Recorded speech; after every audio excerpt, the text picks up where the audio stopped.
Saya akan baca untuk kita semua dan Bapak Ibu, pemuda, anak-anak, saudara-saudara yang bawa Alkitab bisa mengikutinya dalam hati sesuai dengan Alkitab yang ada di tangan masing-masing. Kitab Mazmur pasal 85 ayat 1 hingga ayat yang ke-14 dengan perikop doa mohon Israel dipulihkan. Untuk pemimpin biduan Mazmur Bani Korah, Engkau telah berkenan pada tanammu, ya Tuhan, telah memulihkan keadaan Yakub. Engkau telah mengampuni kesalahan umatmu, telah menutupi segala dosa mereka. Engkau telah menyurutkan segala gemasmu, telah meredakan murkamu yang menyala-nyala. Pulihkanlah kami, ya Allah, penyelamat kami. Dan tiadakanlah sakit hatimu kepada kami. Untuk selamanya Engkau murka atas kami dan melanjutkan murkamu turun-temurun. Apakah Engkau tidak menghidupkan kami kembali sehingga umatmu bersukacita karena Engkau? Perlihatkanlah kepada kami kasih setiamu, ya Tuhan, dan berikanlah kepada kami keselamatan daripadamu. Aku mau mendengar apa yang hendak difirmankan Allah Tuhan.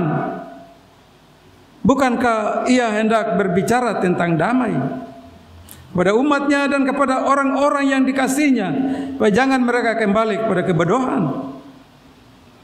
Sesungguhnya keselamatan daripadanya dekat pada orang-orang yang takut akan Dia, hingga kemuliaan diam di negeri kita.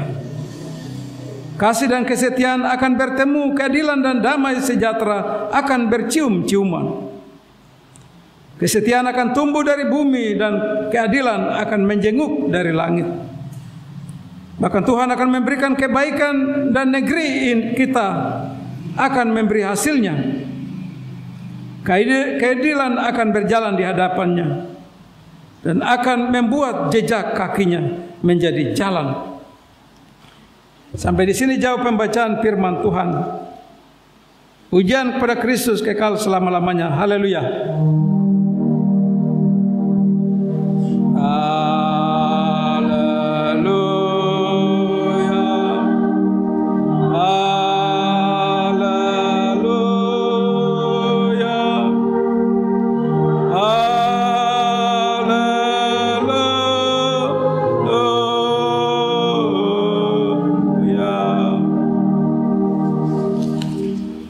Shalom. Selamat pagi, selamat hari Minggu, salam sejahtera. Bapak Ibu jemaat Tuhan, orang tua, anak-anak, pemuda yang diberkati oleh Tuhan. Kita ada di minggu yang terakhir, atau minggu kelima dari bulan yang ke-10, bulan Oktober. Hari ini kita sudah ada di tangga yang ke-29 ya. Menyisakan berapa hari dan kita akan tinggalkan bulan Oktober dan kita masuk di bulan yang baru, bulan yang ke-11. Dan secara umum kita ada di hari yang ke-302 dari kurang lebih 365 atau 66 hari dalam tahun 2023. Kita ada di minggu yang keempat, minggu yang ke-44 dari kurang lebih 53 minggu sepanjang tahun ini. Fokus pelayanan GKI triwulan 3 adalah GKI harus jadi berkat untuk bangsa-bangsa. Bangsa-bangsa yang dimaksud adalah siapa saja yang tinggal di negeri ini, di tanah Papua, dan tinggal di lingkungan di mana kita tinggal, tetangga kita, yang mungkin bukan seiman dengan kita. Tapi tema minggu ketiga mengajar kita untuk GKI harus menjadi berkat. Berdoa untuk orang lain. GKI juga harus berdoa untuk orang Jawa, orang Buton, orang Makassar, orang siapa saja yang tinggal di sini. Itu diajar minggu ini. Kita bukan ingat diri sendiri. Berdoa untuk keluarga kita, berdoa untuk saudara seiman kita, berdoa untuk semua orang. Orang lain mengenal Allah kita. Siapa Allah kita yang memberkati kita? Pembacaan Mazmur 85 ayat 1 sampai 14 dengan tema adalah doa dan pemulihan. Ruang 3 ini seluruh pembacaan Alkitab berbicara tentang doa, karena doa menjadi bagian yang paling penting sekali dalam kehidupan orang tua sampai anak-anak kecil. Tanpa doa hidup kita tidak berarti. Doa merupakan jembatan komunikasi dengan Tuhan yang Tuhan tidak lihat itu. Nah, pada saat saya berdoa, saya kenakan saya ada bercerita dengan dia, saya ada bicara dengan dia, saya ada sedang menyampaikan saya punya isi hati kepada dia. Itu fokus kita di triwulan ketiga, Oktober, November, Desember. Mazmur 85 membawa kita untuk mengenal apa maksud 85 ini. Ya, kalau orang baca sepintas saja, ini siapa yang bicara dan keadaan apa yang dia bicara di sini. Mazmur bercerita tentang bangsa Israel waktu mereka selesai dari pembuangan di Babilonia. Ya. Mazmur ditulis di tahun 539. Ya. Kalau itu kita baca di Yesaya 40 waktu mereka setelah penghambaan mereka sudah selesai. Dan Tuhan menyuruh mereka kembali ke negerinya. Jadi sungguh menarik kalau kita lihat Mazmur ini 85 ini. Ya. Kalau kita memperhatikan doa yang dinaikkan oleh Bani Korah, siapa Bani Korah? Bani Korah itu di ibadah-ibadah di gedung Bait Allah Yerusalem itu macam kelompok paduan suara begitu.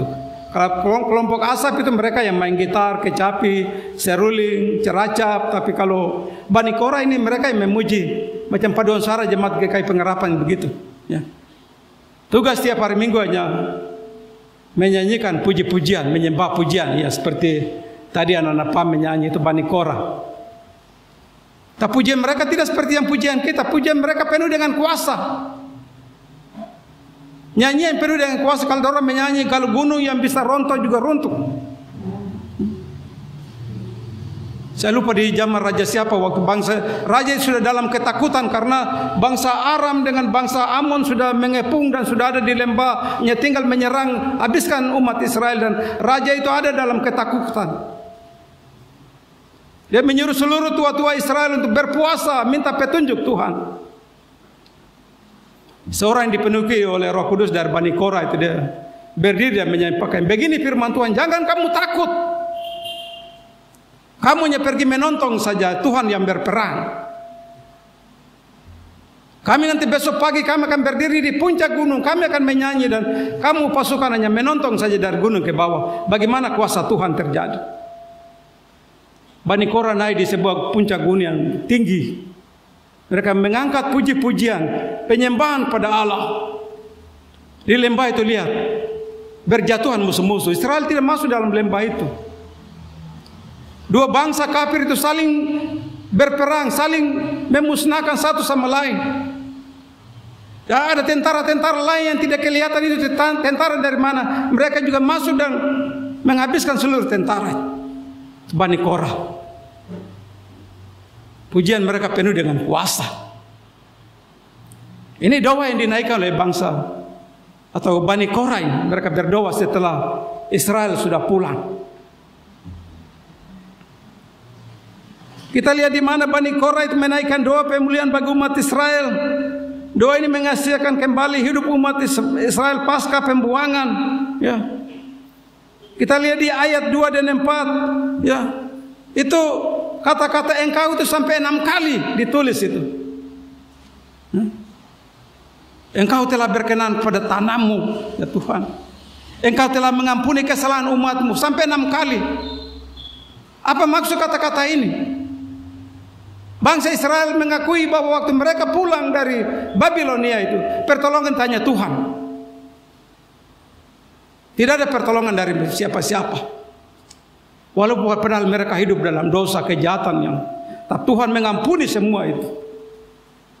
Tuhan membersihkan semua itu. Dan Tuhan menyuruh mereka pulang. Kisah kepulangan Israel dari pembuangan itu sungguh ajaib sekali. Ya. Karena dalam situasi begitu Israel sudah tidak pernah punya harapan untuk kembali ke Yerusalem, tidak ada. Tidak ada untuk sebagai orang yang ditunjuk untuk seperti Musa yang bisa berbicara dialog dengan Firaun, tidak ada, karena mereka sudah tidak ada lagi pemimpin yang berbicara untuk mereka. Mereka hanya tiap hari duduk menangis dan mereka tahu mereka akan habis semua di situ. Tidak ada bangsa yang baru untuk kembali ke tanah itu.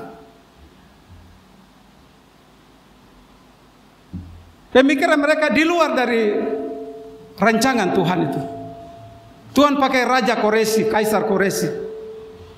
Kaisar yang menggantikan kaisar yang baru, ya, bagi Persia.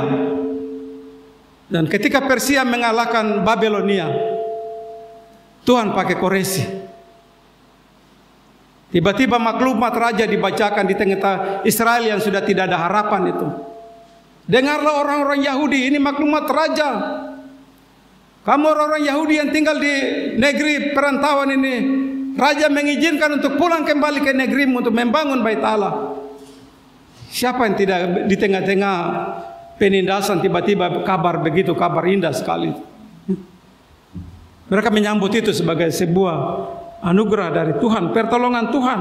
Tuhan pakai Koresi, hal yang mustahil, yang bangsa yang sudah tidak ada harapan. Israel keluar dari Mesir, masih ada Musa untuk berdialog dengan Firaun sampai keluar, tapi ini tidak ada yang berdialog, tapi Tuhan pakai Koresi. Orang yang menyembah berhala, tapi Tuhan Allah pakai dia. Itulah sebabnya ketika mereka sudah terima dan mereka boleh kembali, Yerusalem dalam keadaan yang sudah tinggal puing-puing, hancur, rata dengan tanah. Dalam diri orang Israel pasti Tuhan masih marah. Pasti Tuhan masih murka kita. Pasti kita tinggal di situ, kita mau bangun apa lagi? Sudah tidak ada rumah lagi. Berarti hukum Tuhan masih berlaku di situ lagi. Kebun-kebun, ladang-ladang, anggur, kurma, zaitun, delima, bahkan ladang-ladang gandum juga mungkin sudah tidak berbuah lagi. Di saat bangsa Israel pun pemikiran itulah, Bani Korah ini berdoa kepada Tuhan untuk minta pemulihan. Nah, itu yang ditulis dari ayat 2 sampai dengan 14. Doa minta pemulihan. Doa mohon pengampunan. Tuhan, jangan kau lihat segala dosa, tapi Engkau adalah Allah yang penuh dengan belas kasihan. Ampunilah semua umat-Mu. Biarlah damai sejahtera dan keadilan ada dalam negeri ini. Apa yang mereka doakan di situ? Apa yang Israel berdoa minta pemulihan? Pertama tentang suasana perasaan mereka, perasaan rasa bersalah, perasaan dosa yang masih tersimpan dalam diri mereka. Itu Tuhan pulihkan semua. Hal yang kedua yang mereka minta adalah di mana Tuhan mengangkat harga dan martabat umat pilihan Allah itu kembali, supaya bangsa lain tidak mentertawakan kita. Itu yang dalam doa pemulihan. Doa pemulihan ketiga adalah keadaan ekonomi sosial yang Tuhan pulihkan kembali. Ladang-ladang yang rusak, kebun anggur yang tidak berbunga, Tuhan Engkau berkati supaya kembali pulihkan. Isi doa mereka itu. Dari Bani Korah itu, mereka berdoa. Yang terakhir keempat adalah keadilan Tuhan yang layak mereka dapat kembali sebagai bangsa yang teraniaya. Pulihkan nama baik mereka. Itu inti dari doa pemulihan. Penting sekali. Itulah sebabnya kita lihat di ayat 2 dan 4. Hal yang pertama, Bani Korah dalam doanya mengakui tentang iman, tentang apa yang telah dikerjakan oleh Tuhan, yang kita baca sampai 6 kali. Tuhanlah yang melakukan segala hal. Raja Koresi hanya sebagai alat. Tuhan yang berkenan untuk kepada tanahnya, untuk kembali kepada tanahnya. Karena mereka tahu tanah Israel itu tanah yang tidak mungkin mereka kembali. Tapi Tuhan tahu itu tanah Dia yang berikan. Ya. Tanah yang Dia sudah berikan pada Yosua, Dia janjikan kepada Musa dan kepada Yosua. Ya. Kalau kita baca dalam Yosua pasal 1 ayat 3 itu jelas sekali. Ya. Setiap tempat yang diinjak oleh telapak kakimu, kuberikan kepada kamu seperti yang telah kujanjikan pada Musa. Kalau Israel sampai hari ini masih berperang karena apa? Tanah itu. Firman ini. Orang mau menilai dari segi apa? Tapi mereka karena tanah itu. Telapak kaki Yosua lewat itu. Tuhan bilang itu kau punya tanah. Ayat 5 bilang seorang pun tidak akan bertahan menghadapi engkau. Seumur hidupmu tidak ada yang bisa mengalahkan engkau. Umat pilihan Allah. Itu yang dalam doa Bani Korah minta Tuhan pulihkan semua, kembalikan kami seperti dulu engkau memilih Abraham keluar dari Ur Kasdim untuk maksud tujuan Allah itu.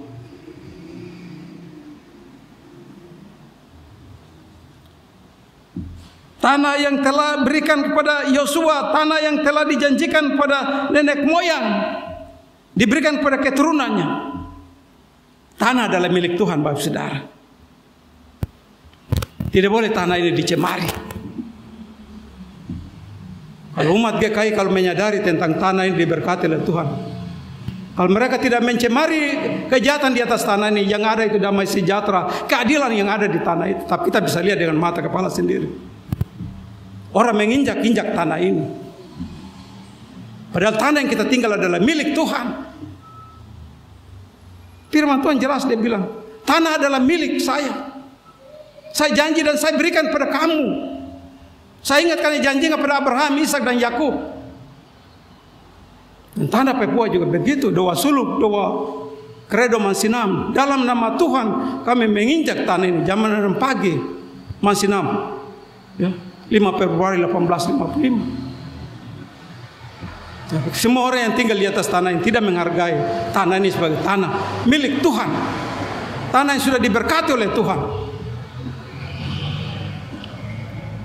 Itu yang dijelaskan di ayat 25. Ayat 2 sampai dengan ayat yang ketiga itu. Doa pengakuan iman dikatakan di ayat 3 dan 4. Tuhan telah memulihkan keadaan Yakub. Tuhan mengampuni umatnya.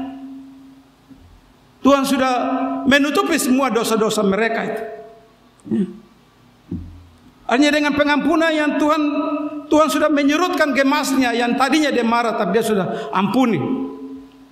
Ya, saya bilang jelas sekali. Walaupun dosamu seperti kain kesumbah, tapi akan menjadi putih seperti bulu domba, ya. Walaupun merah seperti kermisi, akan menjadi putih seperti salju. Pengasihan Allah itu, Allah yang penuh dengan belas kasihan. Apapun dosa diampuni, ya. Ya. Itu sebabnya di bagian kedua kita lihat permohonan dinaikkan oleh Bani Korah untuk seluruh umat Israel, ya. Yang jelasnya ada di ayat 5. Pulihkanlah kami ya Allah, penyelamat kami, dan tiadakanlah sakit hatimu pada kami. Nah, dia minta pemulihan itu semua kesalahan-kesalahan itu, ya. Pemazmur minta untuk Allah pulihkan semua, ya. Dan ayat 5 ini yang menjadi inti dari minggu yang kita akan jalani, untuk berdoa untuk memulihkan tanah Papua ini. Berdoa untuk memulihkan lingkungan yang Tuhan tinggal ini. Yang ada di lingkungan itu hanya ada damai sejahtera, kasih, sukacita. Bukan gangguan orang-orang yang mengganggu saja. Dan doa itu dari Bapak Ibu Saudara. Tidak bisa orang lain. Doa pemulihan itu semua orang menaikkan doa pemulihan. Kita tidak bisa bilang, kasih tinggal itu orang jahat itu nanti orang punya hukuman. Dan tidak, doa itu dinaikkan oleh kita semua yang dengar firman ini. Kita berdoa untuk lingkungan kita supaya Allah menjadikan lingkungan kita itu lingkungan yang damai sejahtera. Itu maksudnya. Kalau doanya hamba-hamba Tuhan berdoa dari mimbar gereja tidak cukup. Maka yang kita ada di minggu triwulan ketiga itu, semua warga jemaat, orang tua sampai anak-anak terlibat dalam doa ini seperti firman Tuhan hari ini. Minta doa pemulihan dari Tuhan untuk negeri ini, rumah tangga kita tinggal, bahkan lingkungan kita tinggal. Minta Tuhan pulihkan semua itu. Bagi Bapak Ibu Saudara, doa pemulihan itu kita naikkan bukan dengan asal tutup mata lalu berdoa. Doa pemulihan itu ketika kita lihat koreksi diri kita dulu. Taruh segala dosa kita di hadapan Tuhan. Ini yang saya punya ini Tuhan. Dan ini yang terjadi dalam lingkungan ini. Berdoa. Kadang-kadang kita berdoa untuk pemulihan untuk orang lain, sementara kita sendiri punya dosa kita sembunyikan dan tidak pernah ungkapkan kepada Tuhan. Itu yang menjadi halangan doa-doa kita tidak akan dijawab oleh Tuhan. Doa pemulihan. Kita lihat di ayat 9-14 bagian terakhir. Kabar keselamatan dinaikkan. Ungkapan pernyataan iman dari Bani Korah, mereka naikkan doa ini kepada Tuhan. Dalam doanya mereka menaikkan sesungguhnya bahwa setiap orang yang takut akan Tuhan, mereka pasti akan memiliki keadilan dan kedamaian. Itu. Sesungguhnya semua orang yang takut akan Tuhan, mereka akan menerima kasih setia dari Tuhan. Sesungguhnya semua orang yang menghargai, takut akan Tuhan, keselamatan dan kemuliaan diam di tengah-tengah mereka. Membuat jejak-jejak kaki menjadi jalan. Itu dalam sebuah kehidupan keluarga Kristen. Kita minta doa pemulihan, maka Tuhan kasih kita damai sejahtera yang luar biasa. Kita lihat di situ dia bilang keadilan dan kebenaran itu jalan bersama-sama, saling berciuman. Itu bukan arti dari dua lawan jenis yang saling berciuman, bukan kata-kata maknanya itu. Di dalam lingkungan ketiga yang ada itu hanya kebenaran. Saya jalan dari atas ke bawah, yang ada itu mata memandang itu hal-hal yang bagus, tidak melihat, doa ada duduk mabuk, itu bukan itu. Yang ada itu kebenaran-kebenaran saja. Semua yang melakukan pekerjaan-pekerjaan, wujud nyata mereka adalah hal yang memuliakan Tuhan. Bukan kita lihat jalan pagi baru lihat orang mabuk di jalan, dansa-dansa itu Papua belum dipulihkan. Ada orang yang tidur mabuk di emperan, Papua belum dipulihkan. Ada orang yang masih jambret, curanmor, Papua belum dipulihkan. Ada keluarga dalam rumah tangga, masih ada kekerasan dalam rumah tangga, Papua belum dipulihkan. Rumah tangga belum dipulihkan. Makanya doa ini sangat penting sekali. Minta pemulihan dari Tuhan. Bapak Ibu jemaat yang Tuhan Yesus Kristus kasih, apa yang menjadi nasihat firman untuk kita melakukannya di minggu kerja yang baru? Dari doa pemulihan Bani Korah, dia berdoa bagi bangsa Israel, dan kita juga berdoa untuk tanah Papua. Ada 5 hal Bapak Ibu saudara-saudara bawa pulang dan melakukannya sebagai firman Tuhan yang kita akan lakukan di minggu kerja yang baru. Yang pertama, doa itu begitu penting dalam kehidupan kita, pagi, siang, malam. Orang Kristen hidup dalam doa. Doa tidak boleh terlepas dari kehidupan kita. Di tempat kerja jangan fokus dengan pekerjaan, sisihkan waktu untuk berdoa. Di tengah-tengah kesibukan belajar seperti Paulus firman Tuhan minggu kemarin. Sesibuk-sibuknya dia memberi waktu untuk berdoa untuk Tuhan. Bukan kita kerja, saya ini sibuk dari pagi kerja sampai jam 10 malam baru pulang. Hanya pekerjaan fokus saja, tidak ada doa, tidak pernah bersyukur kepada Tuhan. Kita ada di bulan doa ini. Dan firman Tuhan datang untuk sebuah doa pemulihan.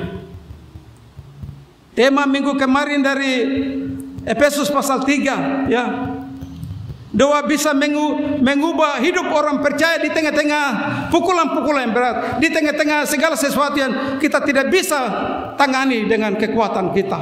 doa berkuasa. Saya bicarain karena apa? Saya mengalaminya. Dan Tuhan jawab doa saya hanya dalam waktu hanya mungkin tidak sampai 1 menit. Saya lupa tahun berapa istri saya sudah tidak bisa buang air kecil karena saluran kencingnya tersumbat. Menderita sekali. Kami bawa lari ke RSUD Dok 2 dan dokter kasih catatan kami pergi untuk ke ruang radiologi untuk foto dulu.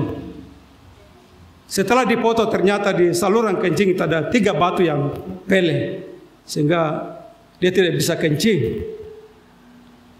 Menurut dokter UGD dia bilang kalau bapak dan ibu mau pikir-pikir dulu, kami mau rujuk ke Makassar karena di Makassar itu ada dia punya alat untuk bisa menghancurkan tembak untuk 3 batu ginjal itu. Saya berdiri di samping ibu, saya berdoa, Tuhan, hancurkan 3 batu yang menghalangi tempat saluran kencing itu istri saya. Dia bisa kencing, dia menderita sekali. Saya berdoa juga tidak lama. Saya buka matanya, sebentar saja tiba-tiba Maitua bilang, antar saya ke kamar mandi, saya mau buang air. Tuhan, kau cepat sekali jawab doa saya itu. Di tengah-tengah kami sudah tidak bisa berbuat apa-apa. Langsung saya antar Maitua ke kamar mandi dan dia buang air seperti biasa, lancar. Dokter tahunya kami nanti pikir-pikir untuk bikin rujukan. Kami pulang dan kami tidak lakukan apa-apa. Hanya ada ramuan. Kami minum saja, Maitua minum daun 1 minggu. Kami kembali ke rumah sakit untuk periksa kembali untuk ronsen foto lagi. Ternyata 3 batu itu tidak ada. Bapak Ibu ini kesaksian saya, Tuhan begitu cepat sekali jawab doa saya. Makanya doa itu begitu penting. Di saat yang kita sudah tidak bisa, tidak ada jalan keluar lagi, berdoa dengan sungguh-sungguh, Tuhan juga jawab dengan cepat. Dia Allah yang berkuasa. Doa dengan isi hati yang bersih, Tuhan jawab. Itu hal yang pertama, betapa doa itu penting. Ya. Hal yang kedua, kita tinggal di tanah Papua. Ya. Kita harus minta pemulihan itu. Pemulihan tanah Papua ini. Tapi yang pertama dari dalam rumah tangga dulu. Saya tidak bisa berdoa untuk tanah Papua, tidak bisa berdoa lingkungan. Sementara di dalam keluarga belum ada pemulihan. Seorang keluarga ya, suami bapak yang baik itu, dia lihat kehidupan dalam keluarga tidak betul. Tiap malam dia berdoa minta pemulihan Tuhan. Kalau kita sungguh-sungguh keluarga dipulihkan. Anak-anak yang jalan sembarangan, tukang aibon, ganja, mabuk akan dipulihkan. Doa dari doa kita dengan sungguh-sungguh. Setelah sungguh-sungguh baru kita berdoa untuk lingkungan Oikumene ini. Tuhan pulihkan kamu punya lingkungannya. Orang yang hidup dalam kemabukan, orang yang main judi, orang yang bikin kacau dalam Tuhan, kami minta pemulihan dari Tuhan. Akan terjadi. Kalau kita hanya harap-harap nanti pendeta berdoa, kekuatan doa tidak cukup. Tiang doa yang kuat itu semua orang berdoa jadi sebuah tiang yang besar, lalu menggetarkan tempat Allah tinggal, lalu Allah datang memberikan pemulihan. Itu. Minta doa pemulihan, pedalaman. Tentara-tentara, polisi yang tugas BRIMOB jadi korban di sana, minta pemulihan Tuhan. Tuhan di kota tidur enak ya, mereka pasukan ini tidak tidur siang malam itu. Peluru nanti datang dari mana? Kita berdoa untuk mereka. Pak Tuhan bentengi, pagari mereka. Itu doa dari rumah. Minta pemulihan tanah Papua ini. Firman mengajar kita semua orang terlibat dalam doa pemulihan. Tidak berdoa untuk diri sendiri, berdoa untuk semua hal. Politika, situasi, ekonomi, apa yang terjadi di sini, kita berdoa. Berdoa keluarga yang kita lihat dalam kurang beres, kita berdoa untuk mereka. Tuhan kasih pemulihan untuk keluarga itu. Doa orang banyak akan memberikan pemulihan total. Hal yang kedua. Hal yang ketiga adalah keberadaan kita merupakan anugerah Tuhan. Tuhan hanya mengabulkan orang yang telinga yang selalu mendengar firman Tuhan dan melakukan firman Tuhan. Ayat 9 itu baca itu ya. Ayat 9 di situ pemasur dia berdoa itu ya. Aku mau mendengar apa yang hendak difirmankan Allah. Bukankah ia hendak berbicara tentang damai kepada umatnya dan kepada orang-orang yang dikasihinya. Jadi orang-orang yang dengar firman dan lakukan firman itu. Jadilah orang-orang yang selalu tiap malam berdoa minta Tuhan, kau bicara saya akan mendengar. Itu yang penting dalam kehidupan kita. Ayat 9 penting, ayat 5 penting. Pemulihan ayat 5, ayat 9 adalah orang yang senang minta Tuhan bicara dan dia mau dengar. Maka doa-doa kita akan dijawab oleh Tuhan. Ya, itu. Tuhan akan mendengarkannya. Yang keempat adalah partisipasi gereja dalam doa pemulihan. Doa pemulihan ini bukan dalam waktu Desember selesai sudah kita tidak berdoa lagi. Tentang doa pemulihan kita akan berdoa terus sepanjang hidup kita tentang situasi yang ada di tanah Papua, situasi yang ada di kota Jayapura, situasi yang ada di lingkungan Oikumene sepanjang masa. Tidak ada batas-batasnya. Orang Kristen harus berdoa, Bapak Ibu Saudara harus berdoa. Itu. Yang terakhir adalah kita merindukan tanah Papua. Tanah yang diberkati oleh Tuhan, saya ulangi lagi. Ya. Mansinam itu kudus Bapak Saudara. Tanah itu tidak sembarang. Yang diberkati oleh Otto dan Geisler, mereka berlutut dan berdoa sampai hari ini kudus, sakral. Orang Mansinam itu kalau mereka digigit oleh ular putih, orang itu berbuat salah di pulau itu. Mereka ada sejenis ular putih. Siapa saja yang digigit oleh ular itu, mereka tahu bahwa orang ini bersalah di pulau ini. Pulau itu kudus. Saya bicara kudus karena kesaksian saya alami. Waktu kami peneguhan pendeta tahun 2014. Jam 6 pagi kami berdiri di Tugu itu di pantai itu Mansinam itu dan kami 4 orang dari Pak-Pak yang datang terlambat ya kami merendam mereka di tepi laut berdiri air batas dada dan kami berdiri menyanyi aku berserah. 325 orang itu berdiri rapat-rapat tidak ada celah. Tiba-tiba kelapa yang jatuh dari atas kelapa tua tapi belum tua betul, masih ada merah-merahnya. Jatuh hantam teman yang satu di leher langsung dia jatuh. Semua kaget. Padahal ini orang berdiri rapat-rapat tapi dia hanya pukul yang satu orang saja. Teman yang dekat bilang, tadi dia isap rokok. Dia isap rokok habis terus dia punya puntung dia kutik masuk di tempat yang dipugar itu yang di mana ada patung Otto dan Geisler itu. Dia pontong rokok jatuh ke dalam. Pada saat itu juga kelapa itu jatuh dan hantam dia dari sini langsung jatuh. Kami ya bulu badan berdiri. Kudusnya tempat ini. Karena kuasa Tuhan yang 1855 itu sampai hari ini ada di Mansinam. Tanah ini diberkati oleh Tuhan. Mari kita menyadari kita hidup di atas tanah ini. Melakukan hal-hal yang baik. Karena tanah ini adalah tanah milik Tuhan. Kalau semua umat GKI di tanah Papua, semua orang yang tinggal di atas tanah, menyadari tanah ini tanah Tuhan dan mereka hidup melakukan segala hal itu luar biasa. Yang ada adalah kasih itu indah dan damai sejahtera.